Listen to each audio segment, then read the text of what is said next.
Hello and welcome to the dive presented by Roster Lock. The deadline was yesterday and all hell broke out. This is season 6 episode. It's not one move. There's multiple moves.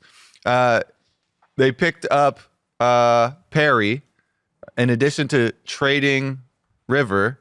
In addition to Soul going back to Academy. That's 3 right there off the top of my head, Mark. And Season solo. 6, episode 21. There's some more numbers for you, Azael. I know you love those. Love numbers. Numbers are especially the season and episode numbers. Yeah, especially the episode number. You know, that's a classic.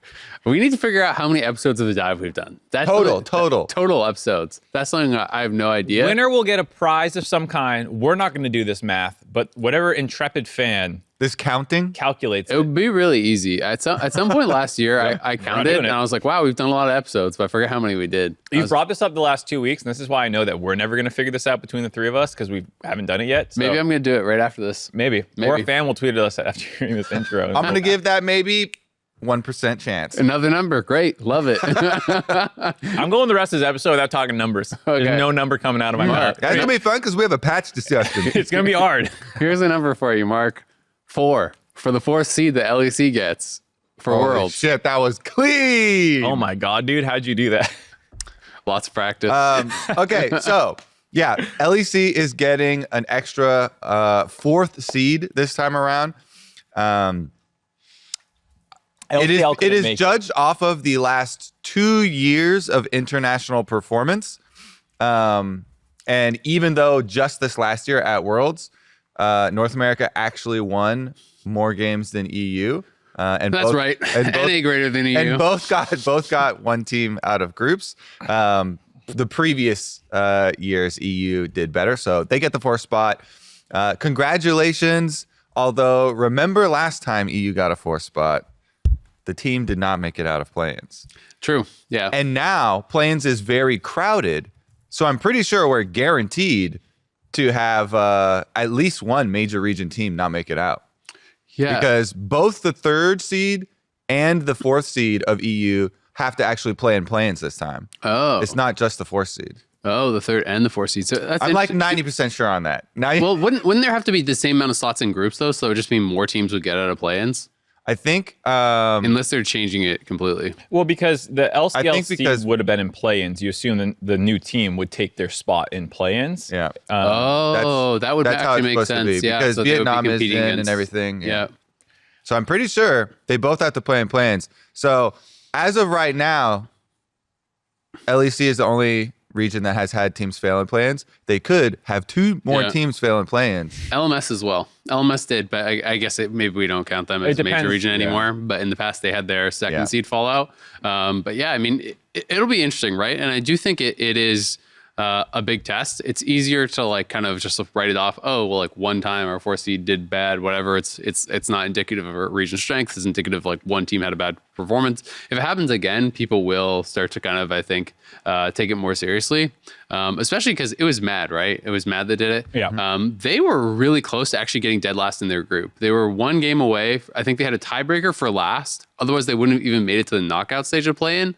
And then they got smacked in a best of 5. That wasn't even the best of 5 to get into groups. It was like a best of 5 before the best of 5 to get in, or maybe even 2 best of 5s before. So like they were pretty far away from actually making it out. So it wasn't like, they got to the final game and almost made it. Like they kind of got clapped in play-ins, which was surprising. It wasn't like the craziest shock of all time that a team didn't make it out, but I was very surprised that they actually just got stomped in play-ins and didn't make it out. Yeah, I think it's still the region that deserves the 4th seed. I know some people were like, did take that argument. Like, NA hasn't been that much worse. They should get it. And some people are like, just give it to the LPL 5th seed. Yeah, and they deserve it. They definitely deserve it. But here's my hot take about 4th seeds.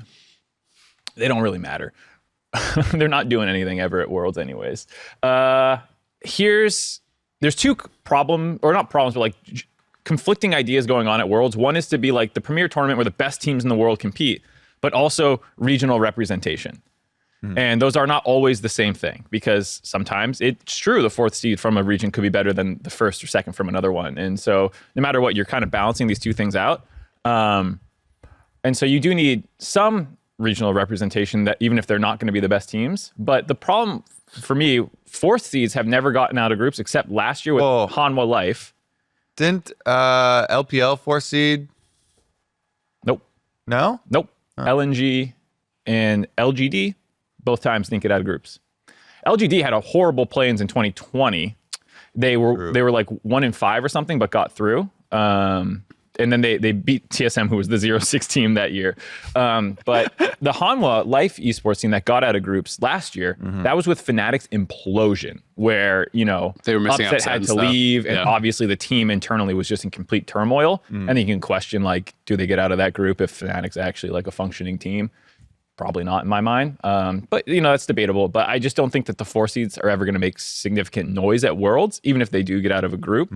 And they don't really help with regional representation in a sense, because all these regions already have 3 teams. And so my perspective is that the 4th seeds are kind of a waste. And I would rather, honest to God, give them to the more wild cards and just like have more teams in there, more regional representation, or just trim the amount of teams.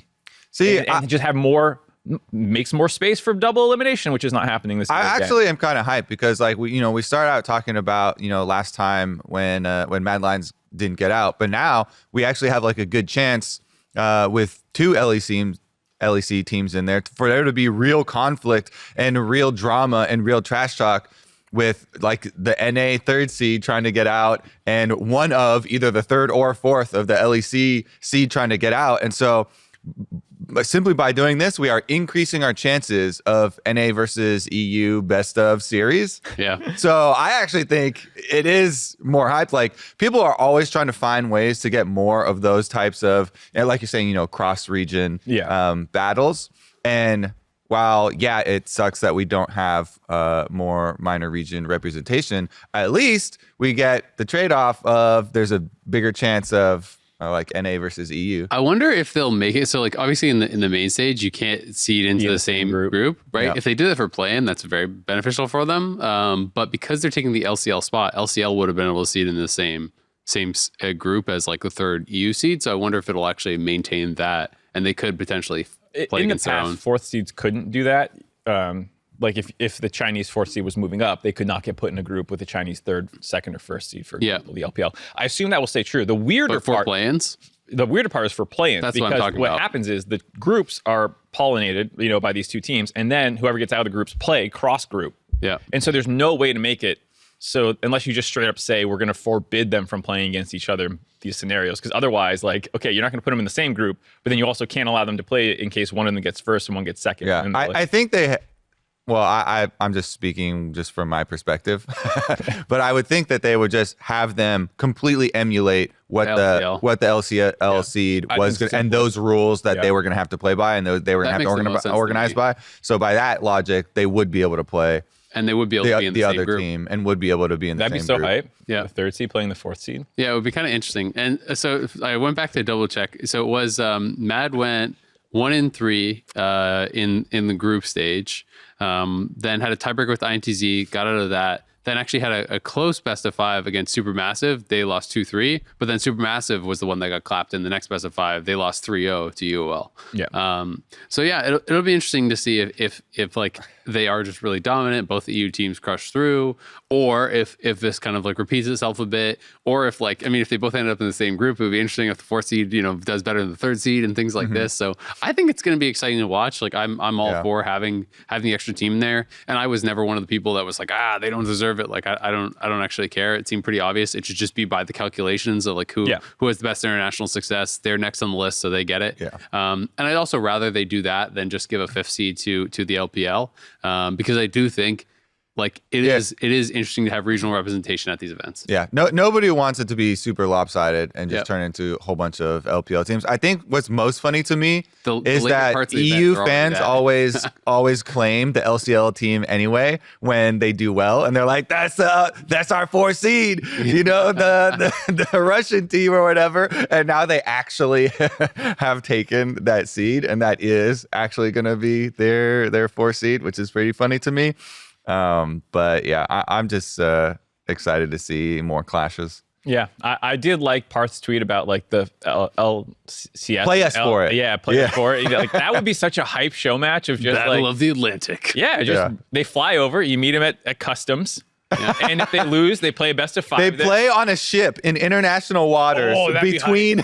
They each have ping. Yeah. No, we bring a server out like on an actual ship. They play on this ship in the water. We should get a cruise, and then like production can make like a mini vacation where I'll get a little cruise liner that we're hanging out on. Perfect.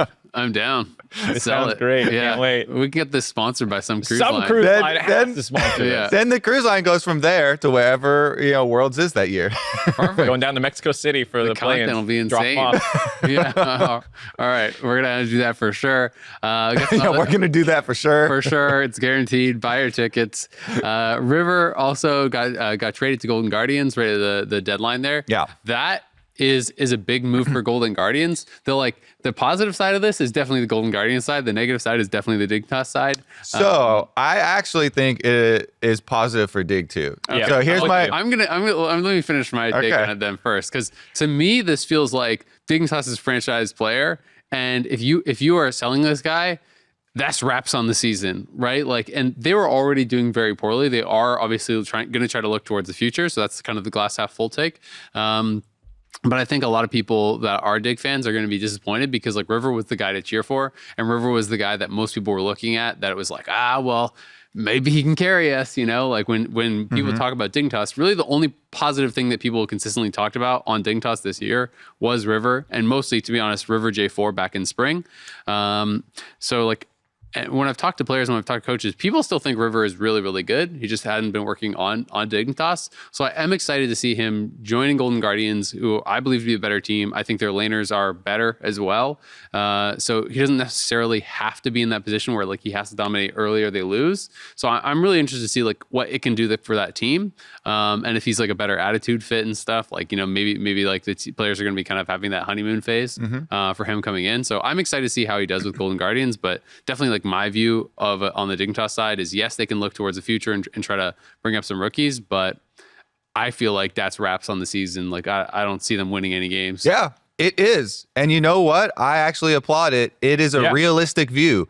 Cut your losses. Dignitas knows they're not gonna, even if they squeaked in at an 8th place into playoffs, they're not gonna get far. Yeah. So they're cutting their losses and they're trying to get paid and trying to make value and build for something positive looking forward with the time that they have left. It's trade deadline, so they're like, quick, we gotta at least get some money here. Plus, they're actually doing River a favor, and they're like, go. It's like the lifting the kid up in the pool. It's like, go. If you love something, Azael, you got to let it go. You got to let it go, and maybe it'll come back to you if it's meant to be. Dignitas are letting River go, and they're like, River, we love you. Go into playoffs. Have a good time. Maybe you'll come back, and when they've rebuilt. But I actually think it's realistic to basically bow out. This is basically, to me, I agree with you. Dignitas are bowing out. And it also gives them, not only does River get a better life with his foster family, but it also gives them opportunity to, they signed Perry from Amateur 300 team. I've seen him a whole bunch. He's been popping off in Champs Queue. They are moving up XU. XU did really well when he got some LCS time. People were excited. So, it gives them some room to also move around some other pieces. Yes, they obviously have no more playoff hopes, but I think this is actually just a realistic move when you're in this position. It's a shit position to be in. Nobody wants to be at the bottom, but you have to live in reality and work on those constraints. Isn't this just like if TSM drops Pika? Like this is their one piece that everyone is like, this is your good piece, right? So like, I get like shipping out a lot of stuff and bringing up rookies, but it feels like this is the piece they're supposed to build around. Like what are they going to build around next year? I mean, so he was in the contract until 2024, I believe. So like in that sense, yes. But also, did he feel like a franchise player, like face of the org kind of thing? I think in like personality wise, no, probably not. But so that's my point. He's really good, but like your team's not winning right now. I don't know what his morale is behind the scenes. He could also be saying like, I'm going to try and get out of this contract at the end of this year. And so it could be a situation where they're like, all right, well, if you're going to try and leave, then we'll try and move you right now and get some money for it, like Kobe's saying, and start giving their other pieces playing time. How much of a long-term solution he was to Dignitas, I'm not convinced of, just because his contract was that length. People have signed contracts before and then dipped out before them. So I didn't see him as a franchise player. As good as he is, it didn't seem like Who that. is then? So I think that this is, I'll jump in real quick. I think that, and this is just a, outside perspective on how to build generically an LCS team. I think a lot of the teams are, especially now, taking the route of, all right, we don't want to have the cornerstone and build around an import. They want to first try and find some NA talent to build around, and then add your supplemental, import slots on top of that. And jungle has historically been one of the most fruitful, bountiful, There's some good NA North crops. American positions. North America has produced a lot of junglers. Whether they're toxic or not, or all these other things come into play. It's an unfair role. You get made to be toxic. Yeah. That's to me is maybe one explanation for it. And I don't think that you have to pretend you have a franchise player if you don't. I think that's sometimes something that teams, I've heard over the last couple of years, be like, this guy's our franchise player. And I'm like, is he though? Yeah. From either a skill level or a branding level, you have these questions. And I just don't think you have to pretend that any of these people are necessarily the long-term solve right now for a last place team. I guess I just feel way more negative about this, but I'm just I think you need talent to attract talent, right? Anytime I talk to players about where they're going to go, it's usually the reason that they're okay of going to a team, and there are exceptions, but usually is well, I'm going to go cast LCS because Kobe's already there, and at least we'll have good, two people. So you're attracted to me. Yeah. Who isn't? It's one of those kind of situations, right? Where it's usually Bjergsen talks about, I want to go to TL because Core JJ's there, or I want to go on TSM because Spica's there. So it's when you lose all the pieces, I do think it can become pretty hard to rebuild. And also, as far as you don't necessarily need a franchise player. Well, I kind of feel like you do if you want fans. Who are you supposed to cheer for? Well, so the counterexample of this is CLG, because that's what I was going to say. I knew you were going to go there. We were looking at each other go ahead. Where we're going with this. They rebuilt their entire management. They got rid of everything, right? It's drain the swamp. Yeah, but the old way of building rosters was kind of that mentality, I think, where it's we have to have talent to attract talent. It's you can also do this thing, develop talent, or find players that want to work together already and bring them in together. And I think for the CLG roster, they came into an org that was pretty boomed. Yes, there was new management, but there was no necessarily reason to trust, have a ton of faith in it. They got these players together. They struggled in spring. They were 9th place. They didn't look good, but they stuck it out. They made the one swap they think they needed to make, and they've improved and they're getting better. And I think that's a much better blueprint for orgs that don't have the budget to throw around to use talent to attract talent, like maybe a Team Liquid or EG can or something. I think it's much more likely that you're able to do what CLG did than hold on to River, convince people that Dignitas is the hot spot to go because River's here. I think this is better because XU and Spawn have looked good in Academy. These are players that you need to start evaluating realistically in the future. And I think that's where Dig fans should be excited is, okay, yeah, you lost River. We're not going to pretend that doesn't suck because River's awesome. But XU was really good in Academy. Spawn in his one game, or two games? One game? 2 games? 2. Yeah, he looked good in the C9 game, at least. And so, these are players that, the season's not going anywhere to this point. Go start working on these players, and maybe some of these you can keep into the next year and start building around. Yeah. That's the positive spin. Yeah. Yeah. I think it's cool that we have, a couple of these arcs now where evil geniuses at the very top, have this. They're basically the picture of the end of the graph, and they're look, we've got our great young North American talent combined with these super LEC experienced imports and LEC MVP and Impact, who's been playing here forever and has so much game knowledge, and all of these things all combined, and then they're go backwards down the timeline and look at CLG here. They've taken that route of putting the Academy super team together, basically. Dokla, MVP Academy, all these guys that have worked their way through the system and then all the way back, and just basically proven that they have and they were willing to put in the hard work. All of those guys have really done the grind. Even 100 Thieves is that model too a little bit. I mean, it came from Golden Guardians. I feel like EG and 100 Thieves are not the model that CLG is using at all. I think they're pretty different because they did use just money. right? Like eventually, 100 Thieves bought the good pieces that were proven on Golden Closer, Guardians. Huhi, and FBI were not like studs when Golden Guardians grabbed them, and they eventually had to make these upgrades with Someday and Abbedagge to eventually get their title. Yeah. But I think to that point about finding these other players to start building around earlier, you don't necessarily need the talent. They didn't need Someday to attract the other pieces, I guess is what we're trying to say, is like they didn't start with like insane talent and build around them. They kind of brought people up. Anyway, that's the dig side. For Golden Guardians, the take is way easier. They've been looking, I've had rumors they've been, evaluating and looking at jungle position for quite a while here. So I'm pretty sure they have had their eye on River. I think anybody who's been looking at jungle had better have had their eye on River. So I think Golden Guardians is very happy to get this like very timely, all right, let's get a boost and let's make playoffs exciting. That to me is I think this is amazing news because I'm like, oh my God, this just makes more spicy playoffs. We're just gonna have so many more actual competitive, threats that are going in when people are like, oh my God, top 8 teams in playoffs? I'm like, yes, give me 8 good ones, baby. Everybody, let's kind of just siphon the bottom here. Everybody who's about to get out, chop them up, get the best pieces, shove them into the teams that are going into playoffs. I'm excited to see how it's going to work out because I do think it's an upgrade for Golden Guardians. I just like all I can think of when I think of the Golden Guardians now is the Santorin shot where he's talking about how Pride Stalker he could he knows where he's pathing with his eyes closed, right?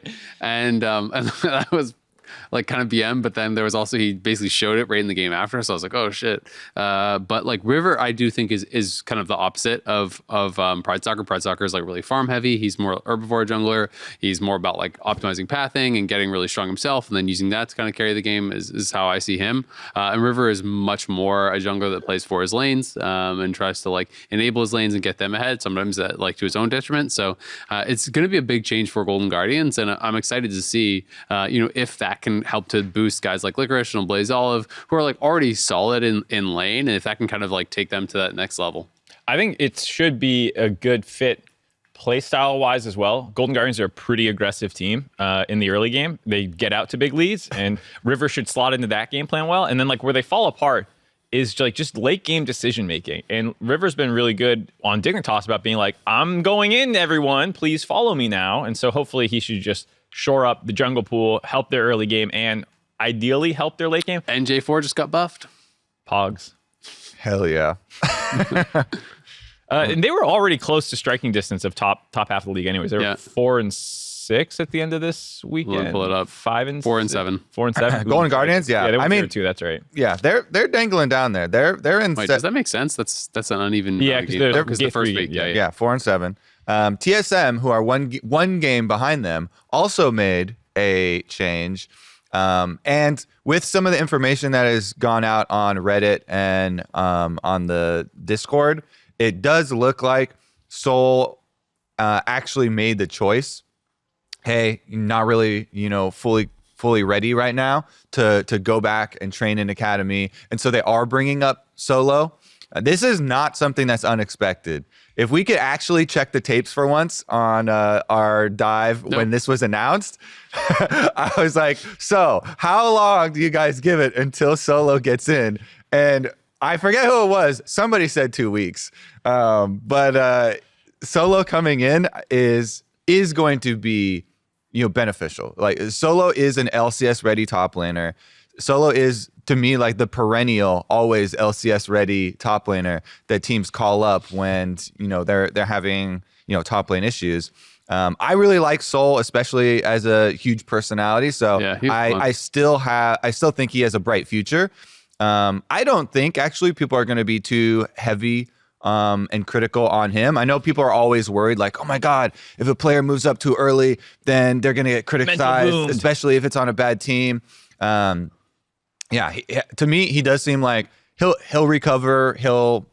He actually is going to have a strong future. So I think it actually is mutually. How do you guys see this though? Because this is like, you guys were kind of positive on the dig version, and this is literally just the exact opposite in the same situation, basically, right? They're about as good as dig. They had one more win, and they're doing the literal opposite, which is taking their like promising rookie, putting him back in academy and bringing up a big veteran. To me, the big difference is that their rookie actually wants to go back to academy. Yeah. And it's like, I'm not ready. I want to, fully train so that I can have this triumphant LCS. Well, his Discord message was that he thinks they have a better chance to make playoffs with solo, right? But also it's like, is that the biggest goal? Like, does that even matter if you get like 8th and just get slapped, or you get like 7th versus 9th or whatever, right? Like, it's interesting, because to me, this is literally just the exact opposite of what Dig was doing. And you guys obviously like that. Yeah. So I'll say I'm somewhat negative on it, to the point about like Soul being the one deciding to step down. Like, it makes it more palatable.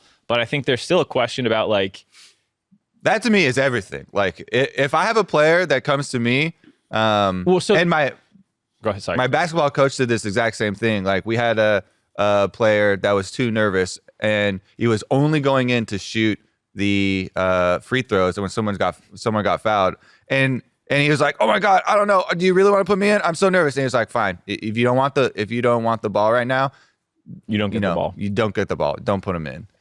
So like, I think that's fine if he went to management and he started this conversation. Yeah, I guess we have to evaluate the veracity. Yeah, because it's not necessarily that he agreed that he's not ready, but did he go to them and say, "Take me out"? Because I think there is some there about like, he's a really young kid, and if management comes to you and they're like, "Hey, how are you feeling? Because Solo's down there, and if you want, we could do this swap. We could, could really help the team out for playoffs." Yeah, like depending on how that conversation started, it does matter, because him agreeing and him wanting to are not necessarily the same thing. And I also think that good management should have the foresight to know if a player is ready or not, and not really make it the player's decision. Because when he was brought in the first place, they gave him some scrims. They said, "Oh, he said he was ready. Let's put him in." But everyone outside the situation was like, "Soul's not ready. He was in the amateur just like months ago. Like, this guy's not ready for LCS." And then 2 weeks later, sure enough, not ready for LCS. And like, management maybe should have just never given him the chance and gave him time to develop. It's one of those things where like, I don't hate the move if Soul is legitimately the one being like, "Get me out of here. I shouldn't have done this." Yeah. But I do think that like, sometimes you do have to protect people from their own decision making and whatnot, and like, maybe they just shouldn't have put him in or anything. It's tough to say, but it doesn't feel good. I will say, and of course it is hindsight right now, but I don't think there's too much harm in information gathering. Yeah. Because I mean, maybe you learn you should be able to change your opinions when you acquire new information. If you're a logical person, if you're a reasonable person, that should be fine. And so they gain a little bit more information, both him and the team, as he plays some in LCS. And if their opinions change and if their feeling on it changes, then I think you should react, quickly to that change. I think they did decent due diligence in getting Solo in preparation. And they were very clear in the announcement. They're like, "Hey, we're super open to continuing to make changes. We're figuring stuff out here. We're still gaining information. We have Solo in academy. Solo is much more of a known quantity. Everybody's going to cite when he was on no academy team and no LCS team, and FlyQuest picked him up and they went straight to finals." Don't think that's going to be the case in this scenario, but I think it is good that they were ready, and they've got a more senior player to take over. I don't know how much direct flame or anything he got from fans for the weekend that he had. I hope that it's not very much, and I hope that people don't hold it against them.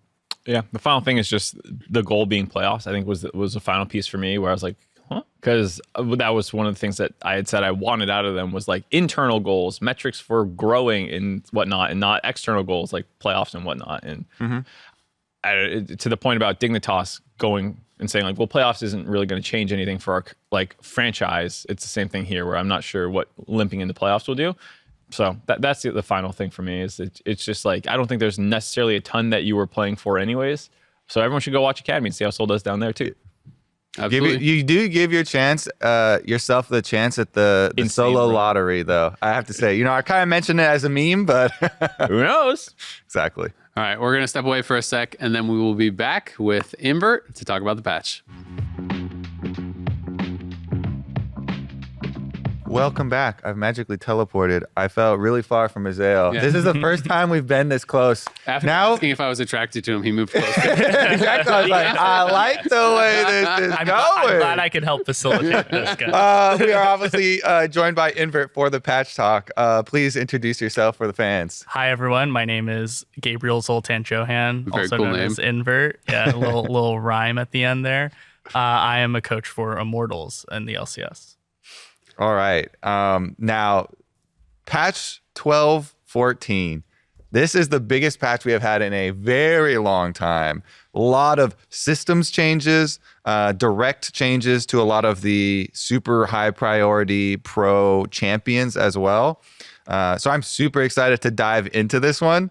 It definitely feels a bit preseason-y, right? Yeah, it does. And they said they were pretty open too. They're like, all right, we're going to give ourselves a pretty long runway towards Worlds. This is the base. This is the base for Worlds patch. And every patch after this, they're going to try and adjust for it and, find the outliers that we'll talk about today. Yep. right in time for LCS playoffs on the horizon as well. They're just sneaking this huge one at the end. Great for the coaches for sure. Yes, exactly. All right, let me tell you, you don't know, can't complain. We have Feral Flare thrown at us, healing changes like on playoffs package. Yeah, back in my day, when they threw a patch at you, it was not in the regular season. I remember summer season 8, the whole like mage bot lane switch up in the final meta. That was a whole other thing as well. And you guys want GP to be dead in solo queue, but he's a permaban in pro play? Okay, so the system changes are going to be really big. So I actually think we should just start with the champions first, because the champions are pretty easy to digest. I was really happy even just looking at the nerfs list. I'm like, nerf Zeri and Yuumi and Seraphine and new Sivir on the same patch? Hallelujah. Let's get it.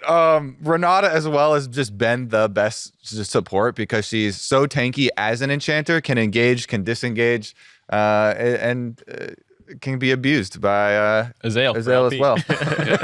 So I actually think Renata is really fun to play. So Dead a tier. So I was a little bit sad about that. She's gonna be fine though. It's just it's base health and base attack damage, which are very, very generic nerfs, which to me don't hit any of like the meaningful things about playing the champion. She should be more squishy, in my opinion. Yeah. She was way too tanky for a ranged champion. Yeah, for sure. I mean, the big champion change that stood out to me, I would just say is GP. That one's a really big one. I think both for solo queue and pro. It's basically like taking power out of the barrels, putting it into the passive.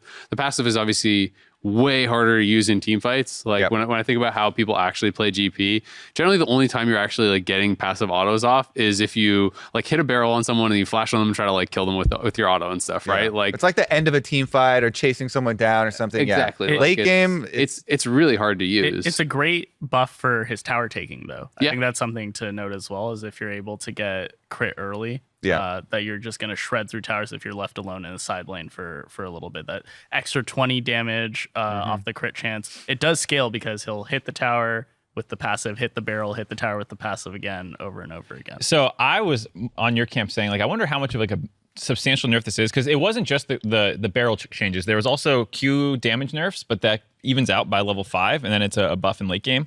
As well as like his base HP got hit and his base armor, but his health growth got buffed. So it's evens out. It's like 10 extra HP, but 40 taken off, 10 extra growth. So around level 4, you're back to where your HP values were before. It scales up over time. So health growth, that stuff isn't linear. But it has that weird curve. But like very quickly, you'll still in lane phase get to your old values, I'm pretty sure. It's bounced around level 4 or 5 for these changes, both the parlay change and the health growth change, as I understand it.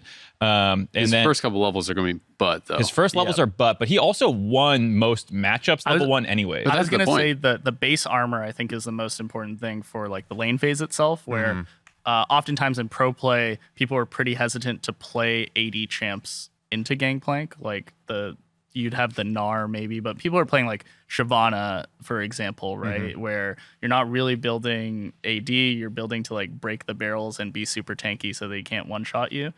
Kale is another like AP answer that people normally played into the champ. So now that armor's nerfed and the health is nerfed, that maybe you see Aatrox or the Gnar matchup being a little better, or just other AD options being able to duel into the GP in the early lane phase. And I also just like he's more diveable because you're all very frequently, even if your top laner is AP, your jungler is going to be AD. And so he's going to be taking more damage regardless if you can set him up to tower dive early, which I think should be a weakness of this champion. He should be a champion that you can try and attack early because again, they're putting a lot of stuff into scaling and especially into the crit build now. Yeah. This also significantly hurts the bruiser build. I think for sure. Which probably shouldn't be the better default build. So the thing I was curious though is there's the lane phase and then there's team fighting, which we've talked about, but there's also like 15 minutes that's neither of those, basically between 15 and like 25 minutes where you're kind of side laning, 15 and even onwards from there, where this passive trial by fire, when you're trading in side lanes and stuff, it could be a big buff. It actually can, especially if you're grouping it with, again, if you ever get priority, you're grouping it with Demolish. I think he can take tier 2s a lot quicker now with the passive buff. And so that's where I was like, I wonder if like, your lane phase is a little weaker. You can't actually win level 1s. And then your late game, your barrels don't do quite as much, so they stuck some base damage in. But like, what about those like 15 minutes in the side lane? Is this not like... You guys are way more positive on this than me. I think GP is gone from pro. Like straight dead? Yeah, like I think when I think about a lot of the matchups, like think about like, okay, the Gnar GP is super common, right? Like, but Gnar also got nerfed. Gnar did get some nerfs. But like a lot of the early GP matchups, it feels like GP is dumping all of his mana, like utilizing his early power to get his first reset. Like you're more taxing GP's mana pool than his health in the early levels, right? And because he has such strong early levels, like he's able to actually like bully people out, use all his corrupting potion charges, get his Sheen recall after 4 waves, and like kind of get out of dodge, right? And I feel like if your power is that much lower with like, okay, they cut the base damage in half, it's 10 off Q parlay level 1, his like armor is down, his health is down, like if you can't actually control the wave or people can all in you and stuff, like I just feel like the rest of his game gets so much harder. Like if you can't get the Sheen recall, this champion is so much worse. And like I feel like it's way more situational to get value out of the passive autos than it is out of just like barrels, even for trading in lane. We'll probably talk about this later too, but I think the rune changes as well impact his lane heavily insofar as all the regen. Yeah, all the regen's gone. Like C-Pot got nerfed, so he's no longer able to pop it, run at you, get a grasp Q for free and bully you that way. Or at least doing that is not as free, right? Yeah. So in that sense, I think the laning got a lot worse. But just in terms of actual scaling, like this champ's power fantasy is like hit level 13, have the max barrels, get the triple barrel, get the double barrel. It's going to be a lot harder to do that now, 100%. But when you get there, if you are able to get there, either through a good jungle matchup or your support is Core JJ and he's coming topside, being able to get to that point. Once you do get to that point, it's a lot more impactful, I think. All right. Big jungle shout out for Jungle Pantheon, baby. I've been waiting for Jungle Pantheon to come back. So I'm super excited for that one because that's, again, like a early proactive jungle who can set up ganks on a lot of lanes. And the holistic goal for these changes and a lot of these patches has been to get more early action back into professional play. So I'm super excited for him. Just increasing the monster damage is going to help. Is there any champion specific one that stands out to you? I really like the Leblanc change. I think getting the mana up is really cool. The base damage in conjunction, again, with the runes, right? Mm-hmm. Bone plating got nerfed. Scorch got buffed. Sun impact got buffed as well. That one doesn't really, it's like 1 M pen, so that one's like not as important to massive. LeBlanc. But the base damage on W, I haven't like mathed it out at all yet, but if by level 5 or level 7 you can one-shot the ranged minions with W, and like Lost Chapter, for example, that this champ will be very, very strong because you can roam very easily. I saw this, I was like, oh my God, JoJo just got the biggest buff. Yeah, I think he's undefeated on LeBlanc this year. So. This is huge. JoJo pin buff. Yeah. But no, I'm excited to see that champ back in pro play in some capacity. I think it's a very fun champ to watch, very fun champ to cast, I imagine, as well. And also how this champ will function in a world where Lissandra exists, Poppy exists to a pretty strong degree, and just how much these rune changes, especially in the base damage change, impacts them. The one thing I want to throw in is fix on the Umbral Glaives for laning Nocturne. You can now last hit your cannons. Why do you want to throw that in? Because I love laning Nocturne. I know all the solo lane Nocturnes are like, thank God, finally, because they've been complaining about it. This thing has been in there ever since they changed the passive. So they were finally answered. Mm-hmm. Congratulations. I just want to give a shout out to all the one trick Nocturne laners. So the main reason, obviously, you wanted to come in was you wanted to talk about more the philosophy of devs and changes that affect pro. So we can kind of like move past champions. There's obviously a lot there, but and talk more about the systemic changes, right? Obviously, the durability update came through. That was very heavily focused towards solo queue experience, not pro. This is now the adjustment for pro specific. You know, we had the devs on a couple weeks ago. I don't know if you watched that, but you know, they talked about that basically like on average early game kills in pro were down 30%. From the stuff that I looked up across most leagues, kills overall were down 20 to 25%. So obviously they wanted some more early action. And this is kind of the response. So like, how are you generally feeling about it? And you can dig into whatever changes you want. I definitely agree that I think part of it is especially due to the tower changes in particular. Towers hit like a truck now, so trying to get dives off, you have to be really coordinated, or you're going to 2-for-1 or 2-for-2, or it won't be a favorable trade necessarily for you. I agree that more early action should be in the game. I just wish it was with two objectives in mind.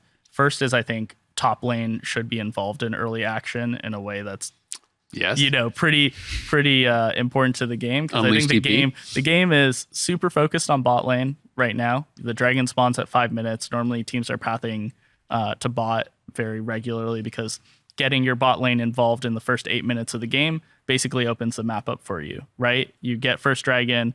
If your bot lane gets first move, you're almost guaranteed Herald unless you mess up, or they have to drop waves to match and 5v5 you, right? So I would like to see something that involves early action that is topside focused, that helps top lane get involved in the game before Herald spawns, because right now it's just an island. Like, there's just nothing going on for top lane.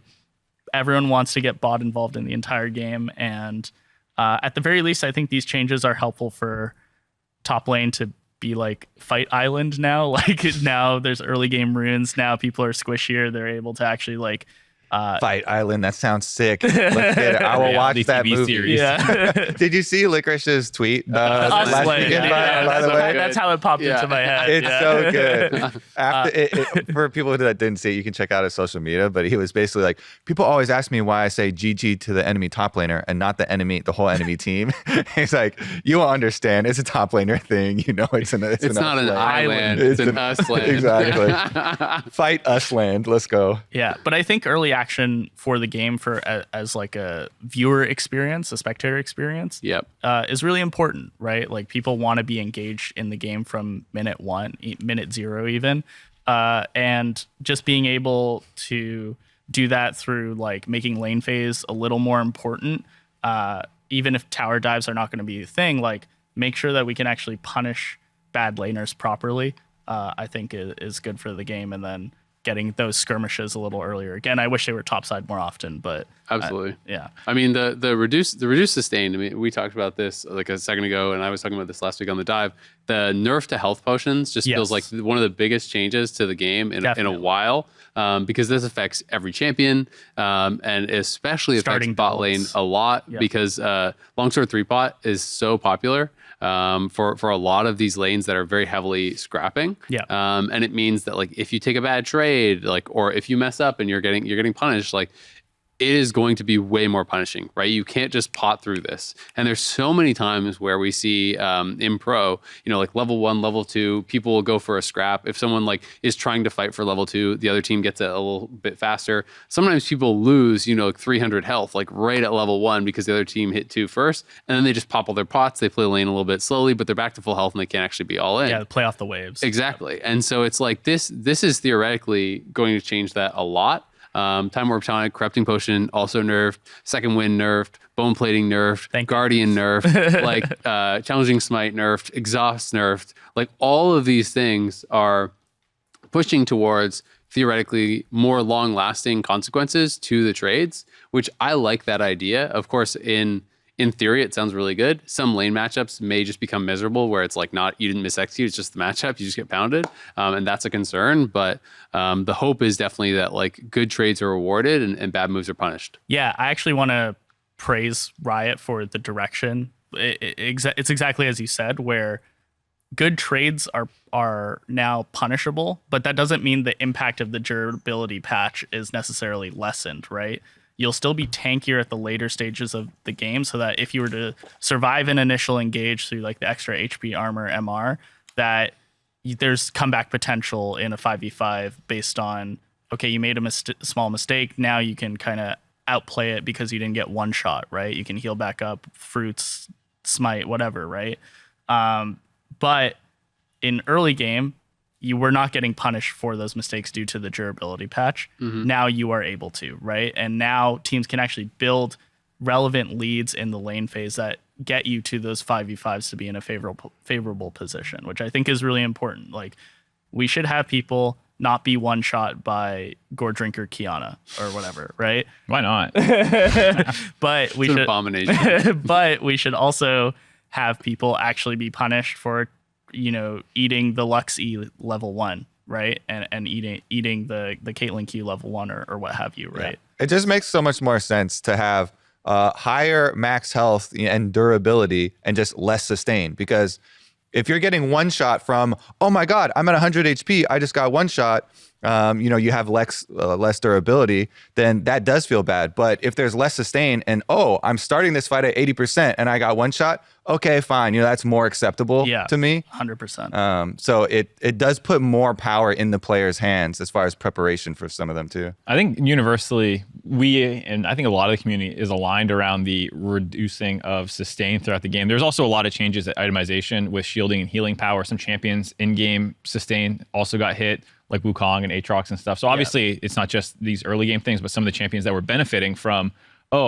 I take less damage, but I also heal an insane amount. They hit a lot of that. And I think everyone's on board with those. How are you feeling about like the other system changes with regards to like Herald and Dragon? And because there's also the incentive to fight more. They've made the fighting that you do stick better, but they're also trying to get you out of lane to fight more. How are you feeling about those? Well, before I get into that, I want to say real quick, with respect to the healing and shielding, Riot, if you're listening, I have 2 requests, okay? First, Sunderer healing got buffed in the previous patch until like 3 items or something. It's actually an early game buff. It's kind of ridiculous, honestly, and I think that is antithetical to like the stuff we were talking about, where if you're building Sunderer, you take a bad trade or you get into a bad situation in the 5v5, it's super easy to heal back up off of it, especially with slippery champs like Wukong. Secondly, I think it would be really, really cool to have engagers. So basically, if you survive the first engage from like a champ like Nautilus or Alistar, it's like really easy to currently in the durability patch to peel back off and like lick your wounds and get back into the fight. But for the teams that have engagers, like the engager, it's really not easy for them to commit to a second engage. So I'd love to see like itemization show up that helps support engagers or jungle engagers be able to get the second engage off after the enemy team has survived the first engage, because oftentimes you're not able to do that. I've got the perfect idea. We can call it Blink Dagger. Blink Dagger, yeah, there you go. Holy shit, where'd you come up with that? It just came into me. I was thinking it'd be really cool. I know Thornmail exists for cutting healing, but it'd be really cool to have like an engage item that cuts shields, right? Shadow Flame. It always did feel weird that like if you don't have a good lethality user for the serpents, that shields are just too powerful. Strong, But sorry, I wanted to go into that. But on Dragons and Heralds, I actually think that this change is in a direction that's good again for the broadcast and like for viewing experience, but I'm really unsure and hesitant about how this change is going to affect the strategy in pro play, because when neutral objectives get higher HP, it actually discourages split pushing to a degree. If you're in a 5v4 situation for a much longer period of time contesting, and you're able to give more engage angles to the 5 that are on the objective. Especially with Unleashed Teleport in mind, there's going to be a lot of objectives like first dragon, second dragon, first herald that are not, your top laner, the person with TP won't necessarily be fully involved. We'll actually be in positions where, you're playing the Fiora, maybe you're playing the Kale, whatever split pusher, but you actually have to show up and drop waves to be a part of the fight, or else, that in and of itself is game losing. So I actually take a little bit of issue with the health buffs in particular for the early objectives, because it's not encouraging you to take the objectives. It's actually a huge amount of time wasted, because oftentimes teams will leave waves neutral or drop a wave in order to secure it. And in this situation, the golden experience you lose off of doing that may actually be more important than the actual objective itself. So you're concerned that teams won't contest because it's like too difficult to contest, basically, or you're concerned that people just won't push at all and just will have to always show up? So always showing up is my first concern. Okay. And then my second concern is that committing to like the first few objectives is just a huge time sink. Like, if Cloud Dragon has as much health now as like Mountain Dragon did, that was a notoriously difficult, or like, take a very long time to do that dragon. It's a huge time sink for camps you might lose, or waves that your teammate dropped to help you do the dragon and things like that. So it's interesting because it is a balancing act. So the rewards are better. So the time investment is bigger, yes, but also the rewards for both sides of the map are actually bigger. Yeah. Mm-hmm. Yeah. Dragons, all except for Cloud, got 50% increase in effect. Yeah. Cloud got 100% increase in effect, and Rift Herald 200 extra gold. So it does make sense. Like, okay, we're getting bigger rewards for a bigger time investment. The Herald one is actually the like quote unquote scariest one, I think. It's a lot of gold. It's a lot of gold. And now second Herald is worth so much. If it actually is able to survive like 3 crashes potentially. Yeah. It can be worth a lot. And so contesting Herald and contesting second Herald, hey, that's how top lane gets relevant again. More relevant again, I guess, is just making those objectives so important. Yeah. But yeah, I'm pretty worried that we're just going straight into team fighting and that we're not going to get a lot of strategic diversity, because again, no Unleashed Teleport before 14 minutes. So let me introduce you to Shen. Or any global, right? Maybe globals get a little. I feel like globals kind of get a buff, right? Like GP Shen and things like that, like kind of become more valuable, right? Yeah, and like should. I definitely see the concern of like, hey, if this pushes out all other strategies, that sucks, right? Yeah. And it sucks for a different reason. I think the thought process of making them take gear for greater rewards is that A, they're more desirable, so you want to fight, and B, people can't just rush them, right? You can't just like go on this really quick and in a small timing and just burn this dragon down. Like there's more of an opportunity for the other team to come and fight, because I think that's the devs' design goal, is that it's like, this is so desirable that both teams want it, but you kind of got to win a fight to get it, right? Because I don't know if you can actually like burn it down now, just if bot lane bases on like a weird timing. I don't know that you can just go to dragon and insta kill it, right? They'll probably theoretically be back in time to still contest you there, so you have to be more like set up for the fight. And that's the thing that I'm worried about is it even worth starting at that point versus like, oh, my blue jungle camps are up and I can be so you're worried that just everyone's just going to leave dragon alone because it's too hard to start. Yeah, especially early, and like if people can't get involved in it without losing something, like oftentimes, I mean, dragon doesn't give that much gold or experience or anything like that. Oftentimes it's actually more worth it individually for you to do your quadrant over the objective itself. I mean, the other angle is that with the decrease of sustain in the lane, winning lane harder is another way to secure these. Even though, Renata just got nerfed, but like Kalista Renata, Lucian Nami, these like strong bot lanes, if you can dominate your opponent, make a gank and they're too low to contest, you can theoretically do it now. It still will take longer, but it does hopefully incentivize at least doing something to earn the dragon. Whereas right now, what a lot of teams do is like, all right, you have bot prio, you get the dragon. They just don't even, like, they're not even really low. They just like, they don't think they can win the fight, and the dragon rewards are ignorable enough. Small. And a lot of teams that actually are winning early game right now don't stack dragons as how they improve their game plan. They much value gold and like a lot and herald and stuff. And so a lot of times you actually see the losing team grab the dragons because they're like, well, it's like a trade. Yeah, as a free thing that they can get because the other team's crashing waves or doing other stuff. So like, I do think that's why they are trying to hopefully put more power into it. And I see the concern that if it just takes too long, then like no one goes for it at all. Yeah, and to your point on like the aggressive lanes, just like being able to push their lead and get it for free. I do believe that if you crash a wave and your team's like, oh, we have bot river control, let's get dragon.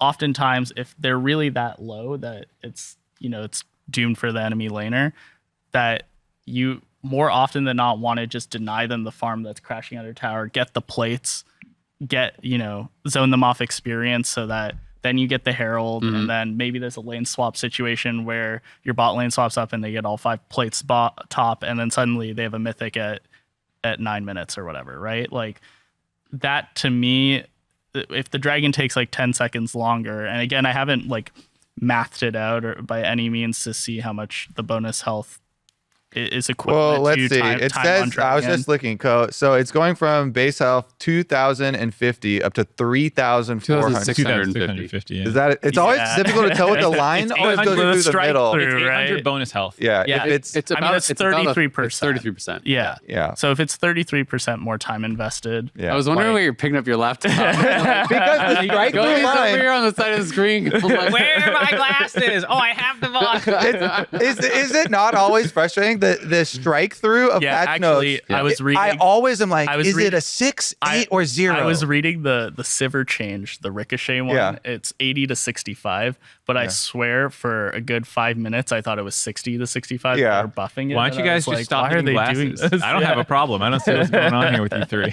I don't have a problem either. Honestly. We can't blame the glasses. Yeah, we can't blame the glasses. It's It's just a the brain brain. issue. Yeah, but yeah, it's like 33%. I mean, my biggest hope for this is that objectives are earned not just purely through 5v5, but as some of you guys were saying, I think it was maybe you or I can't remember, that like through laning prowess, right? Like I want to see more clear advantages earned through laning prowess, because I think laning is one of the most interesting parts of the game, if not the most interesting part of the game. Like I love how like a really strong laner can create large advantages in solo queue.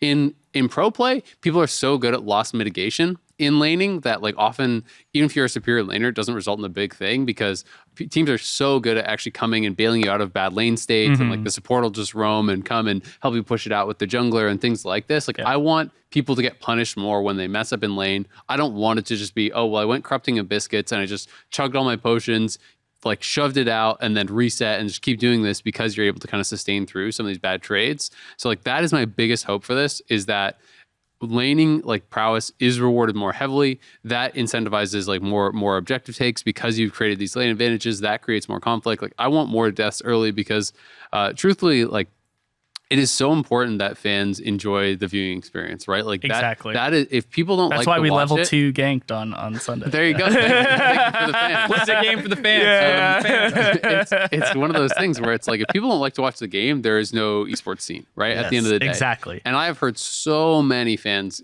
complaining this split. Not just LCS, but globally. LPL is maybe the exception because they're still kind of playing a little bit more crazy. But most leagues have really slowed down, or at least there's not like all games have slowed down. We do have some really active games, but there are a much higher concentration of games where it's like 18 minutes, 1 kill, or 18 minutes, no kill, like those type of games. There was that LCK game that's at like the record, 35 or 34, 35 minutes. Yeah. And there's way more of those, like that's extreme, but there's way more of the like 20 minutes no kill type thing.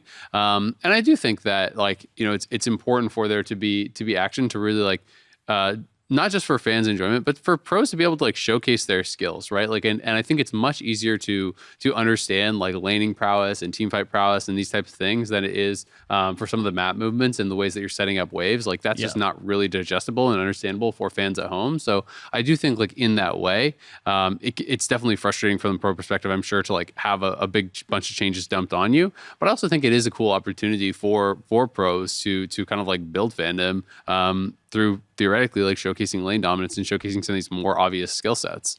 And hopefully, as they were kind of talking about, this is like the runway. This is the launch pad or like the beginning of it. And if there are these problems, like people are just not doing Dragon because it's just too damn hard. Like, it's 2 more weeks before hopefully they adjust it and they drop it back down. I think the bigger one that you brought up was how to get top lane more involved, because with these changes that didn't come through was potentially being floated around a nerf to teleport to make it 7 minutes, which just further disconnects top laners, was like kind of the fear, and they ended up pulling that change. But I do think that there is still this kind of looming like, okay, dragons are really important.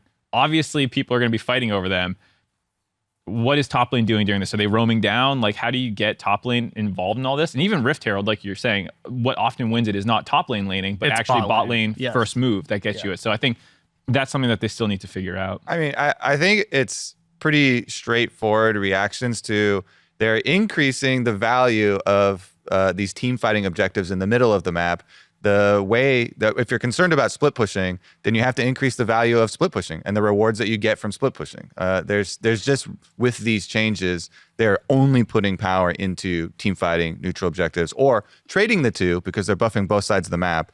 So they make it important, to get the other side. But I mean, Hullbreaker still exists. So if they further increase the value of split pushing, then they can still balance that lever and get, strategic diversity of having, split pushing come back in. I'm generally pretty positive on these. Actually, it's funny when you start talking about the part about the game you like the most is laning. I'm like, I'm a jungler and I don't lane versus anybody. But when I saw the potion nerfs and they include refillable potion, the first thing I thought was like, there are some fringe junglers right now. It's like basically anybody can jungle right now. You can, if you want to play a champ, you can put it in the jungle and you can actually do it. That was not always the case with jungling. You used to get low when it first started. It was actually surviving the jungle was a strategic part, and a lot of small things with actually clearing your camps.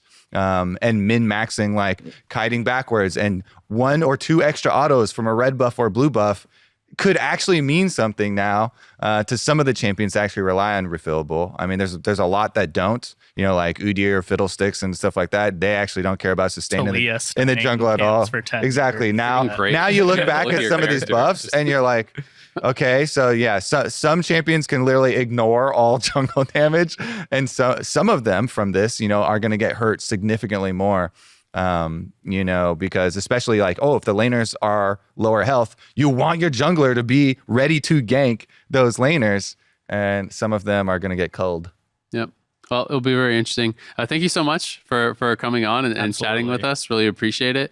And if any other coaches or pros are out there and want to come on and chat with something, hit us up for sure. We should do a full roundtable because for I don't want to represent like absolutely every team. Of course, definitely colored with the Immortals bias a little bit. I think it would be really fun to do. I wanted to have it where we had like a coach, a pro, like a caster, and like a GM or something. And a bronze player, or like they have to be elected from each match. Maybe GM isn't the right one, but you know what I mean. But like having like the full spectrum, or like an analyst, or like a team analyst or whatever, right? Because I do think it's a cool idea to be able to get like the differing perspectives on changes. Maybe going in a playoffs batch or maybe going into Worlds, it would be cool to kind of. I would just say also like if it's all from different teams, it's really cool too. You see you kind of get an idea of the game philosophy of each team through that. I don't think that impacts. They can all fight it out and flame each other. What he's really saying is he wants us to get the coaches of other teams on to exactly get their info and like, I see. Because he showed his hand with all the top concerns with Revenge. Like, Revenge can't split push right now, guys. This is a problem. Guys, come on. I need to see that Camille back we in action. We really need to buff Riven. Have we talked about this yet? God, please, I'm begging you. Are there any other like Riven mains that are LCS tops right now? I don't think so. I don't think so. Yeah. So direct Immortals. I mean, even Huni retired. Yeah, exactly. So like he's out. More Kumo in LCS at the moment. Yeah. Viper's gone. He's streaming and stuff. So. Yeah. So buff Riven. There you go. We should aim for 65% win rate. Buff Riven. That's the ending note that Invert's going to leave us on. Perfect. All right, we're going to go to a quick break and then we'll be right back to talk about all the LCS teams. Hello and welcome back for the third time. I know you're used to so seeing us here. Welcome back. How many? Guys. I only have one intro per day in my contract. I could have done that. What's up, everybody? Welcome back to the dive. That was good. I like that actually. That was even as good as your transitions. I don't think I enunciated a single word there. Yeah, let's kick it off, shall we? This last weekend of LCS, I feel like this split has been actually so exciting. There's so many little side quests and side storylines going on. Because of the super high expectations on Team Liquid, there's been this conversation and kind of dark cloud surrounding them and following them every single weekend. We've got the shooting upstart of CLG, and this last weekend, they collided. I was told these are not in order, so I can go in any order I want. And I decided we're going with Palafaker story first, baby. All right. Because he deserves credit. Before the game with Team Liquid, even a week before, actually, he gave this interview with Travis where he's talking about how the names of the players in LCS are overweighted by everybody. And people are giving too much credit to these older, more successful names just because, they're reliable, or this is your home name that you're used to. And then CLG comes out and they upset the team that has made all of names and money, Team Liquid. And Palafox does it himself. Absolutely monster Azir performance. Both blast Bjergsen in lane individually and then in all of the team fights, game saving, fight winning Azir sweeps. I was just super happy to see him get a spotlight because CLG have found success in other ways previously where he's roaming all the time, going bottom lane or whatever, roaming with contracts. He was playing Talia, Twisted Fate all the time. But this one was legit him, Azir, lane dominance into team fight dominance, actual mid diff. Thoughts? Big agree. I mean, he had one of his best performances, it felt like. And for CLG, I think it was an important win because they were 2-5 heading into that game. And if they lost, it would have been 2-6 after their 3-0 start.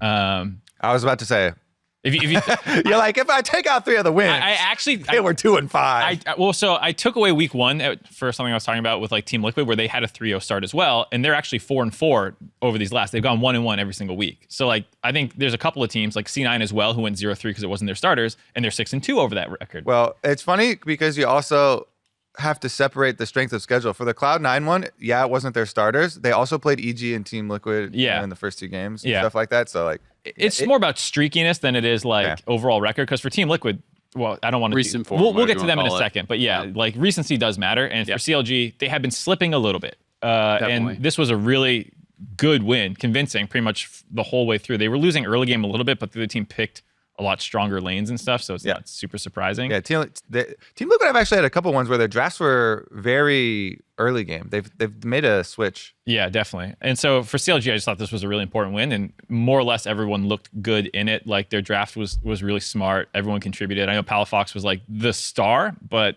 Contracts had good plays in side lanes to like neutralize some of the advantages and whatnot. So.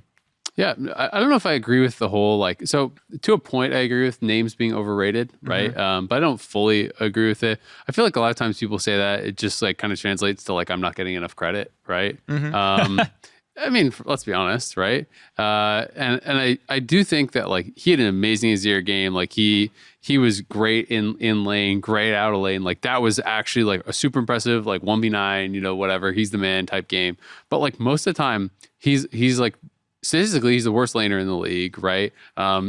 He's behind in CS at 15, 75% of the time. Like he's, has the worst CSD. Roaming champions pretty much always. Well, I mean, his most played is Azir, right? Like, he does have a 2 Talia games and 1 TF game. Besides that, he's played Zoe, Corki, Yasuo, Yone, which aren't really roaming champions, and he has 3 Azir games. So he did play 3, but like I don't think that's like massively more than probably what most people. And this is again isn't to like dunk on him. I just think that like there is some validity to like people defaulting to like, oh, Bjergsen is good. Bjergsen is not as like dominant as he used to be, but Bjergsen is still like a strong laner, almost never dies. Like he brings a lot. So it's more just responding to that part of the interview that you were referencing. Because I do think a lot of the like big players who like have a name, there's a reason that they have a name. Sometimes they're given too much credit because of like previous accomplishments. But a lot of the big names are still really strong. And I mean, it was nice to see him like actually come out and like, you know, slap someone down, right? Slap Bjergsen down and have that really good game. And I think Palafaker had a really good one, who like is one of the guys I've been critical of his laning at times. And like Abbedagge had some really good lanes after he was getting a lot of heat for having bad lanes. So like some of these guys are having some really big step up games, and I think it's important, and it's nice to see that especially against the old names and the big players, because I think that's how you can start to kind of like change those opinions and start to like build those fans. The one thing I'll defend Palafaker for, stats wise, is he's like pretty much dead even at gold difference. And so even though he's low in CSD, I think it's pretty clearly because he's not always just on champions, but how he approaches lane phase is less about individual dominance. He's highest in mid jungle proximity, clearly working with contracts a lot to like try and influence. Yeah. And they're not camping mid. They're going elsewhere. Yeah, exactly. So like I think that's a big part of it. He's very willing to sack waves and try and help the team out. So that's his play style. And I think like this was nice to show that there's another version of him, which is just, I'm going to sit in lane and I'm going to dunk on you once I got an advantage. And like, that's an angle of his play that we don't always see. So it was cool. Yeah, definitely agree. And like you said, yeah, there was one point where like contracts ganks all three lanes immediately without even like farming a camp. He's like, oh, kill here, up top lane, back down bottom lane type of thing too. So I don't know, that was just a cool game to watch from like one of the rising stories because of course, you know, people love underdogs always, and CLG was 10th place in LCS and Academy. And so for this team to like, oh, they took a game off Evil Geniuses previously in the split, this hype of that story had started to like cool, and everyone was like, all right, they're like sinking back down to where they belong, and then boom, for them to pop back I was like, oh, season 2 is here, baby. They got another one just in time to like reignite, you know, some fire and keep it interesting. The other thing too is like I saw someone tweeting about like LPL thing. I think it was Dom, but like about how like, oh, it's so cool to watch like an LPL team rise from spring to summer and just become better, and that doesn't always happen. And I think especially in North America, you don't always see that happen. And to see a bunch of guys go from 9th place to they're 6th now, but like punching up in some of these games, taking down number 1 seed, these teams that have world's aspirations, and mostly doing it off their own backs. It wasn't like, yes, Dokla came in, but you know, the team is playing a lot better. All right. How do you feel about the other side of the story of that game, the Team Liquid side of the story? I mean, it's interesting. Like, I know you mentioned the early game thing. I saw like a tweet from like Peter Dunn and some people saying, like they're just trying early game, like doesn't mean anything, who cares kind of thing. And to me, that feels kind of like a little bit like hand wavy, like, oh, this isn't a problem. Yeah, anytime you're like, it doesn't mean anything, you know, like, there's some grains in there. There's some kernels you got to sift through. Yeah, absolutely. And I do think still like, Liquid are deserving of some criticism, right? For like not being able to live up to kind of level that people expect of them. Like, and we've talked this, I feel like a little bit to death, where it's like I still think they're a good team. I don't think they're playing nearly at the level that like this team was built for. You know, they're tied with FlyQuest, right? And we are 11 games into the season. Who would have said that like that was what Team Liquid was expecting or what they were really aiming for? And Liquid right now, like, I feel like so Cloud9 had a bad game or two, but overall, like if you want to look at like Cloud9 main roster or whatever, I think most people would probably say like, you know, you're saying, okay, eliminate week 1, right? Would you have Cloud9 or TL higher? You're eliminating week 1? Yeah, because that's like, you know, we're saying, okay, we're looking more like C9 didn't have their starters. C9 didn't have their starters, and we're saying look more recent. Who would you take if they played right now? Well, just who do you think is the better team? Like over the last like 4 or 5 weeks, like current form, basically, I'm saying. Ooh, it's actually pretty rough because a lot of Cloud9 wins have been like pretty sus. Yeah, exactly. Having to come back through a lot of them. So yeah, that's a toss up for me actually. To this point though, EG, C9, FlyQuest, and 100 Thieves are all 6-2. If you knock out week 1, Team Liquid's 4-4. Yep. And so it's like it's one of those things where I'm just like, do I if like Worlds qualification was today, do I even think this is a Worlds team? I don't know. I actually wouldn't be shocked anymore if TL didn't make Worlds. Like if this is their current form, if playoffs was today and they have to play today and it's all today, right? You know what I mean? Like that's not what's happening. They can improve. Well, and to Palafaker's point, if you took nameplates off, would you be like, this team has the potential right now to get there? You know? Like we put so much value in why we think that they can get there because of past, not right now. Yeah, exactly. So like their current form is not really like that different than like a CLG who's been like, you know, a bit up and down since the beginning, right? And so it's like, and as you were saying, most people are like, all right, CLG lost a couple games, back to your spot, like get down there. You know what I mean? Like TL's losing those games too. Like C9 I don't think has been brilliant. Like they're like I think they're getting a bit more of a pass because it's like, hey, like multiple role swaps, Jensen coming out. So like people are still like, we'll give you some time. At a certain point, time has to run out and we have to see how good they are. But like, yeah, I'm just like, is Team Liquid a Worlds team? Are they the 4th best team right now? Are they the 5th best team right now? Is FlyQuest actually better? So, and I totally get like, have them 4th. Yeah, because it's all about the expectations that people have for these teams coming in. Yeah. And Team Liquid, you know, heavy lies the crown. Yeah, people, you come in with spending all this money and having all these stars, then you're going to have a lot of expectations on you. And so it does kind of suck, but yeah, people are going to be more critical of that. I do think it's exciting that we don't have, all right, yeah, easy, no brainer. Our world's teams, blue. These are the, it's great. For these are the top 3 teams. It is exciting. Yeah, there's definitely like 2 parts of where people are like, well, our expectations were high, so we're disappointed in you. For me, I'm really excited from fan point of view. I'm just saying from TL point of view, they're not excited about that. They want it to be clear cut. Yeah, exactly. I'll give you the copium angle for TL fans right now, though, because I think everything you said is correct. The thing is, though, they're number 1 in the league at goal difference at 15 by a pretty substantial amount. They're at 1280. They said they wanted early game, baby. Goal accomplished. And goal accomplished because the next closest team is EG at basically 500. They're like 700 gold over the 2nd place team at goal difference. They're also highest in kills and assists at 15. Like they're the most proactive team. They do draft a lot of early game champions and often, you know, champions inform your play. But like there's this criticism that Team Liquid, I still see it, that like, oh, they're just not proactive. And I'm like, are we watching the same games? They're so proactive. They just second their fastest plays. Game time as well. Yeah. Only TSM is faster, but that's more like fast losses. Yeah, exactly. So like this team is insanely aggressive and fast. The problem is that they fumble it because their coordination is bad. And if you're looking at what you need a team to fix, you have some of the best players in the league, hands down. There's not really any debating that, I think. And that speaks to why they're able to get these early game leads, because they can pick laning champions and actually slam lane. The things they need to prove on are the coordination. But in some ways, that's an easier fix than like our players just aren't good enough or we have legitimate champion pool issues. I don't really think they have those. Yeah. Like the things they need to fix are how they work as a team. I will say a little bit though, to caveat, like you're saying it's like, like they don't have any early game problems. Like they're so good. It's just that they're fumbling later. It's like, well, yes, but also 3 games of Lucian Nami and stuff. And it's like, you're supposed to be way ahead. Right. And if you draft some of these kind of like champions that they're drafting and you don't turbo stomp early game, then you just auto lose to getting outscaled. Well, yeah. And that has happened to them too, where it's like, if you're playing against like Jinx Azir and you have Volibear and Lucian Nami and like a Swain mid, and you're 1k up, you're actually losing. Yeah. Right? I'm with you. That's why I said it's very champ pool informs your play. Yeah. Like in that game versus CLG that they lost, they were 2k gold up 10 minutes in. Yeah.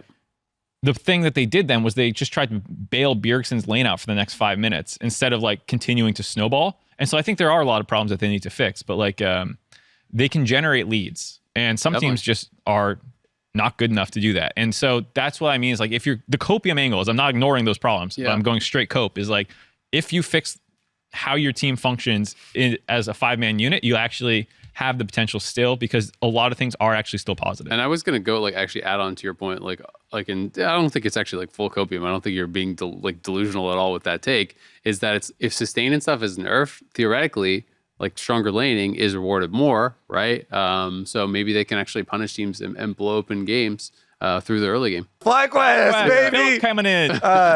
Yeah, exactly. So I think that Philip is at least overperformed my expectations, which is a super cool story. And this team overall, like Takui is you know, it feels like this whole team is kind of rallying, right? What do you see FlyQuest getting, you know, breaking up into the top 4, top 5 teams that we've had? They're in the top 4, top 5. Because this team, this brand has been underestimated quite a lot and has had multiple LCS finals appearances. Yeah. But they're such a good guy brand that I think it just keeps happening, even when they find success. I was concerned when Trisha left the org that like they were going to lose some of what made them so charming. But like their content, that because teams give the LCS broadcast content to run, they're the ones doing really that like Adult Swim style thing, and like those are great. Like they always seem to bring fresh perspectives on content. For a while, it was just being the good guys with the tree quest and B quest and C quest, and it's nice to see them continuing to have fresh takes on how to like approach fans, but also find undervalued players or being able to put teams together that don't jump off the page but then actually work well. And this is another version of that. And I think they are a top team right now. Like they've beaten FlyQuest. I mean, they've beaten 100 Thieves. They've beaten C9. They've almost beaten a number of teams that they ended up like throwing to. Like this is a legitimately good roster. It's not like they're perfect, but like they are pushing right now to break into like we're going to Worlds. Screw all these other teams that got all the hype at the start of the year. I mean, they're tied with Liquid, right? They're tied for third right now. You know, whether or not like I think that they are going to be like, I wouldn't bet on them going to Worlds, but like they're for sure top 4, top 5. They're in there, and they've been playing really well. I'll also say if you haven't seen Takui's interview, that he was talking about like Bjergsen inspiring him to go pro and like showing that like, you know, he had been bullied in school and like Bjergsen showed that like, hey, like anyone can kind of like become this like aspirational figure, can become pro and like, you know, have this great career and play on the big stage. And like, you know, Takui saying that inspired him. And now, you know, he like has had his struggles with being bullied and with his disease and like wants to hopefully inspire the next generation of pros. Like I thought that was like really awesome to hear from him. Like he's such a cool guy, has a great story, and he's kicking ass at the pro level, right? Like he just won Player of the Week. He was second team All-Pro in spring. It's great, right? It's really hard to not want this guy to do well. So I think FlyQuest is a lot of fun to watch right now. And Philip to me is like the fact that he's not the story is a story. Like the fact that this guy isn't tanking the team. Shit, that's deep. The fact, like you know what I mean? It's like the fact that this guy like with how much of a problem I think his laning had been in Academy, and how much people like, even when I talked to like their team pre this season when they were bringing him up, they're like, yeah, he's not LCS ready, but like we think he's gonna get there, and like he's a really good culture fit, and like all these things that are like, ooh, you're really making me think he's gonna suck, but like, you know, you wanted him for the squad, and like eventually he could be okay. Like his laning isn't amazing. His laning is still a problem, but like at the LCS level, okay, so his CSD at 10 is negative 3.6. It's not anything to write home about, but like that is not abysmal. And he has played aggressively, like for the team. Like he's been able to find engages. He's been able to like be confident to look for plays. So like I'm pretty pleased. You know, if he can actually work on this like clear part that he needs to work on and get help with that, like this could be a really, really strong player. And the fact that they're actually tied with TL with someone who their team was saying he wasn't ready for the LCS is like, that's kind of crazy, right? Like, I think that's really, really cool. Yeah, I think all 5 players are very easy to root for and have a good story about. Afro, obviously. Yeah. Jose Dioto has been... Jose's so fun. He's super funny in his interviews, and he's been doing the take notes spam whenever he does anything good or... God, I want that emote so bad. We worked MSI, so I don't have the emote. I wasn't paying attention. If you reach out, you could probably still get it. I was going to say, sometimes they let us... if you work the event. It's so funny when they fail the die. It wasn't really a fail, but it's like a 1-for-1, you know? He had to like ward hop flash down, and he's like, take notes. He misses an insect, take notes. I can't get enough of the spam. I want to make a compilation of it. That one, I want that one, and I want the Jensen one that's like, you know, the face that's the face that's like, what did you just do? Yeah. Jensen uses that one always. It's really good. Yeah, I have that one too. Yeah. That's a banger. Yeah, that one's really good for sure. Dang, you must have got that from an event too, because I couldn't find it in the store. Yeah, I don't even know where I got like any of this stuff. Yeah, I have an icon that everyone always asks me about that's like a gingerbread man that's like being eaten or like broken apart or something. Christmas, the early Christmas events when League used to do Christmas events, and we'd have the snow map as well. It must be something like that. But like people are always like, "Where'd you get that?" I'm like, "How should I know?" All that. You're not cataloging? No. I started playing ARMs a ton recently, and like the whole like loot system to me is just like I don't know what I'm clicking. I just click things, and I'm like orange essence, blue essence, this thing, that thing. I'm breaking this down. I'm making keys. I'm like, I don't know what I'm doing. I don't know where any of this stuff is coming from. Yeah. Seems like a perfect place for us to throw the evil geniuses discussion in. There you go. To make our producer happy. Yeah. They did lose a game, but I think I saw some people overreacting. They literally lost to the second best team. 100 Thieves is the second best team in the LCS. And the fight at Herald that determined basically the whole game, EG were winning it. 2 kills to 0, and they overchase over this Azir wall. Abbedagge smashed him. And everybody chases through, and then Abbedagge gets his bailout, and all of a sudden he's got a quadra kill Azir. And like you said earlier, Abbedagge has been playing way better the last 2 weeks. Yep. He's like a completely different player. You give this man a quadra kill on Azir, and okay, now they're going to get outscaled. 100 Thieves have Azir and Zeri. Yes, it was the first place team losing a game, but the sky is certainly not falling. No, absolutely not. Like you said, to the second best team, losing in a way where they're still like, they're a scrappy team. They're going to take fights, and they're not going to win every single one. And this is like best of 1 regular season. This can happen, and it happened. Okay. It doesn't really change, I think, anyone's evaluation of them or their talent. So unless this becomes a trend and they just start losing a bunch of team fights, and then they drop like 4 games. Yeah, if they overchase all the time, and I just didn't care. Like I didn't care that they lost as far as like as my. They built that trust up with you that you're like, all right, you get one. That's Here you fine. go. Yeah. Like because I've even talked about that in cast of their games where it's like teams that are the best team fighting teams are all going to go together on the call every time because that's what it takes to actually be the best. And you see this with the very best LPL teams too, is that they will have games where it's just a colossal int because like they all commit to the call, it goes bad. Something like this happens where it's like, oh, well, bailout came back up, Azir got a quadra, we drafted early, they drafted late, I guess we lose, right? And that's going to happen every once in a while. You can't be perfect. Like they're not robots, even though they are the best team fighting team. They are going to make... There better not be robots. That's illegal. They're going to drop some games because of that. So I'm still really, really excited for EG. I'm still really hot on this team. The improvements that they have made from spring to summer are like incredible, right? And way beyond what I thought they were going to make. Yeah. Because they struggled so much in spring. So it's been a pleasure to watch them. I'm not really concerned about the loss, but like the 100 Thieves side, I think is more of the story. Yeah. Because it's more of a positive story, right? And Abbedagge had been getting kind of roasted because his laning had been butt, and I think rightfully so. Like he was looking bad in lane. In some of these games, it was like he was the single reason that their early game was going so bad because he's just getting trashed. I think back to the last game that they played against EG where JoJo overdove, gave him a free solo kill, and then continued to slam him in lane with Abbedagge having the solo kill advantage, just trashed him. And it's like, what is going on, right? And then you think back to last week, his Sylas game was the best game I could remember from him in a long time. Then he follows it up with the Azir game. He's team fighting well. He's moving around the map well. His laning doesn't seem to be an issue anymore. I don't know if it's like a motivation thing and he's fired up and he's practicing harder or what, but like whatever it is that's changed, he is looking as good as he did early spring when they first got him, which is like, this is the best we've seen him in quite a while. Abbedagge in peak form is like arguably really best mid laner in the league. Yeah. And I would argue hard against that. Best peak Abbedagge? Peak? Yep. Who do you think's better than JoJo? Well, I don't mean he's like unanimously like MVP, but he's in the conversation for best mid laner when he's playing well. Yeah, you can soften it a little, but you said best, and I was just adding my 2 cents. You're wrong. We're just arguing against it. His statement didn't make you wrong, but like no, I like the hard stance. That's fair. I mean, it's either way. The point is that like at least it becomes more arguable than like when he's looking terrible. But I think 100 Thieves, because Closer was on the desk and talked about how they're a team that does sometimes need the motivation, especially in the middle of the split when you've made back-to-back finals. Mm-hmm. You can probably get a little tired. A lot of them they went to Worlds last year. The chains are heavy, your head's being weighed down. I don't necessarily hate when teams are a little like, we've been here before kind of vibes. Like Impact has had those over his career, where you're like, he'll get back to form. And I think for 100 Thieves, they lost the finals in a pretty horrible way. And I think that's why it feels maybe a little worse this time around.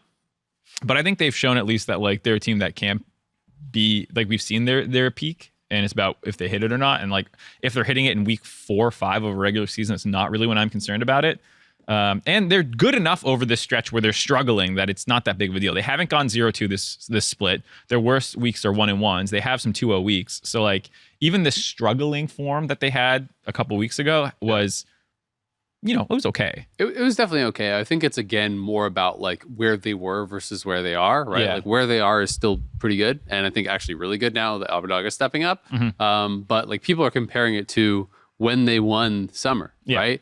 Where they were like a very different team, I think, than they were in spring, this year. So it had been, like a while. Like when I said spring, I should have specified I meant like for Abbedagge, spring last year, right? Like, or I guess it was summer last year. Summer, excuse me. His first split with the team when he came in was looking really, really good. So I think it's more about the comparison to that, right? Like, thinking about them as like, are they a team that can win the championship type thing? In spring, they got clapped in finals. EG clapped everyone in playoffs though. So it'll be interesting to see if they can really kind of like maintain this current level now. Because if Abbedagge is really looking good and is a big threat, I think the team is pretty scary.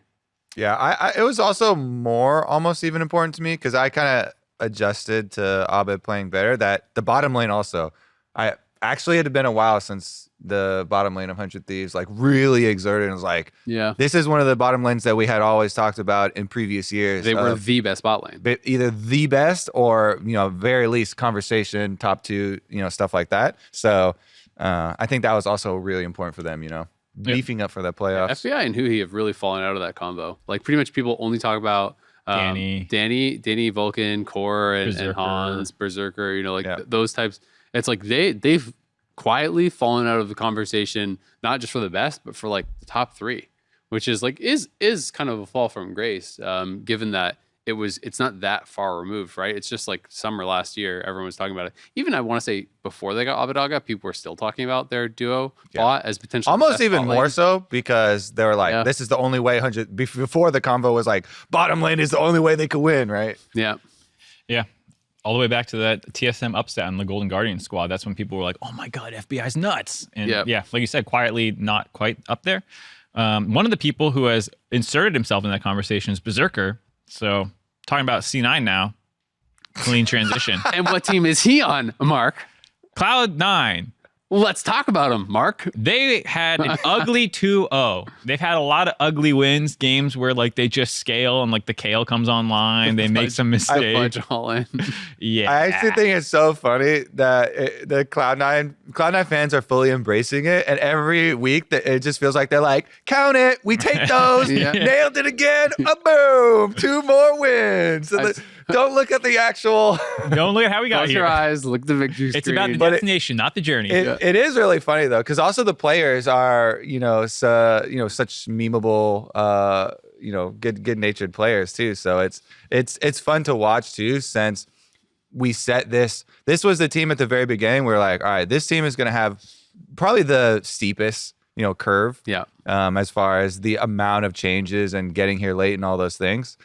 Coming together, but it's funny because they're still bumping along, but picking up wins 2-0 week. Jensen's Talia game was really good, though, I will say. Yeah. They always need somebody to be like 100% to really rein it in. Carry Fudge across the finish line. They needed something. Sometimes Fudge is carrying himself, and it's the other people, but there's always one person overperforming, but doing what they're supposed to. One person's on. Yeah. They've got the designated driver for the weekend. Everybody, Fudge was drunk that game for sure. And Jensen's like, get in the back. I got this one. Driving them. It was really funny because after the game, I started casting the next game, right? So I was walking through the back hallways and I saw Jack and Blabber or whatever, and they're like, "Oh, hey," I said hi, and like I was like, "Oh, congrats on the win." Jack was like, "Clean," and Blabber's like, "Clean win." Yeah, I was like, "That's what I'm talking about." I was "Yeah, man, that all in from Fudge." Clean, and Blabber just started cracking up. Like he's just like he's cleared his camps. He's watching that Kale all in. He's like, or it's one of those ones where it's fine. We're scaling. It's cool. No problem. What do you say after that? Like, oh man, unlucky. Really like almost had him, bro. Almost had him. Good job. You just hope no setup. one's watching your screen. That's what you do. But I will say down. There are things that they need to work on. There's obviously, no flash. Ignite. Unlucky. Bot lane was also having some problems in lane still. Like they kind of get abused a little bit during lane phase. So it's like they obviously need to get better, but I do think there's value in not losing these games that they're falling behind in, because other teams have dropped these games. Like for example, Team Liquid. If this happens to Team Liquid, they feel like they're going to lose. But C9 seem to have the mental fortitude to be like, oops, into that one. We'll get them next time. And that actually, talking about the bottom lane, I did want to say, I really like the killer Sven look. Sven, some of the Nautilus engages were also game saving. Jensen did the lion's share of the work, but Sven actually had some really good Nautilus engages. He was lollipopping to get them picks for them. Yeah, trading his life out for the Twitch flash in that bot lane fight. I think it was before Baron. That was about to be a 6A 1v9. That at that point too, when like we called that out in the cast, we were like, oh my god, 6A just used his flash for 1 kill on a support. Yep. That is gonna bite them in the butt. Yep. And it did. And it did. You could also argue later at the Baron. Yeah, exactly. They were trolling for sure. They were for sure trolling. Twitch was actually your whole team is just protect your Twitch. whole team. Someone literally just didn't they have Poppy Jungle or something too? They had 2 people that could have stood in front and taken the hook. They had some dumb meatballs that could have just been standing there because Twitch was shredding him and was super strong. They could have actually maybe won that because I actually think as much as Kale is a scaler, Kale actually really struggles sometimes in a Twitch and a lot of these long range carries because Twitch forces you to ult before you even get in range. Yeah. So if someone blocked that hook, that could have been a very different game, but they didn't. And yeah, I think Jensen played really, really well. And it's interesting because you're talking about how Cloud9 wins those games that TL maybe would drop, and it's almost like Cloud9's like their highs are just so high because these players are taking almost more risks, right? And so it's like they have these more like aggressive pop-off style games where they can actually 1v9 is kind of how it feels at times. I also feel like they run it down a little bit harder than some of these other teams at 6 and 2. Definitely. Like they definitely have some of the of that clump that I mentioned that have been 6 and 2 over the last 4 weeks. They probably have some of the ugliest early games, but they come back and they win. And I think it's the only level 3 1v1 int that I've seen in this split. That was the Kalen was so funny because he opted into it too. Yeah, no, that's why I'm saying it's the only int, actual intentional. He was like, I can win this. You can see in he truly believed that. Well, I know Freak was roasting him. He had to check the Ignite. Like he knows that Sejuani plays Ignite. 100% of Sejuani's play Ignite in solo queue, in pro. Yeah, everyone plays Ignite. So I have no idea what was going on right there. It's but funny. It's also funny because we were talking about KDA because I just was looking at some stats and I was like, oh, who has top KDAs? Notably, no one from C9 is in the top 5, right? Like they're not KDA players. They're not KDA players. I like that. Yeah. I like that. You like a little int when your team. I do. I honestly do. Me too. It's so fun to watch their games. And I'm right there with them too. I'm like, hell yeah, clean game, baby. Just how we drew up the plan. Very relatable. You're like, Fudge, I would have taken it all in just as bad when I played Kale. Exactly. Me, I'm going to do that tonight. Team in the league. Exactly. I'm going to run it down later. It makes me feel better. The highs are less relatable for me. Yeah, the highs are a lot less relatable. I don't have those elite performances. But him getting solo killed by Sejuani, that's my guy. Yeah. you just have to also have that delusion where I'm like, you know what? I'm also that good as the peaks. True. Splash a little delusion. Most league players have a little splash of delusion. Exactly. Perfect. All right. Well, that's going to do it for this episode of Dive. It was a doozy. We're 95 minutes in. Thank you, Invert, for coming on and joining us. If you're a pro or a coach, you want to hop in on the dive, you got something to talk about, hit us up. Also, keep sending us your questions. # the dive LOL for Twitter. You can check us out on Spotify, YouTube. We're all over. We got local newspaper. Local newspaper. If you want to send your voice questions, use Anchor.fm. Telegrams. Maybe a carrier pigeon. If someone legitimately sent us a carrier pigeon with a question, that would for sure get in. I don't even care what the question is. Yeah. That's for sure. You're in. Hogwarts Owl. Yeah, Hedwig rolling up mid-episode to drop off a question for the dive. All right. This is dumb enough of an outro. It continues 1:30 p.m. PST with C9 facing FlyQuest Jensen versus Tukui. See you there. Outro just as clean as your transitions are.